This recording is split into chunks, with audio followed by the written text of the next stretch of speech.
smo v Evropi po prometu z danimi možnostmi, katere nam država, večinski lastnik, ovira in omejuje. In še to jim gre v nos, še jim ni dovolj. SDH-ju ni prav.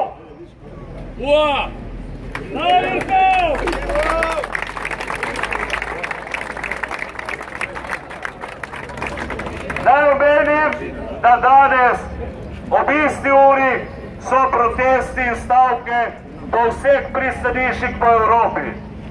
Zato bi vas povabil, da se zberemo pred Kapijo, pred vhodom v Luko Koper za eno skupinsko fotografijo in da pošljemo ne samo Sloveniji, temveč tudi Evropi našo enotnost, ne samo znotraj Luke Koper, temveč tudi evropsko povezanost.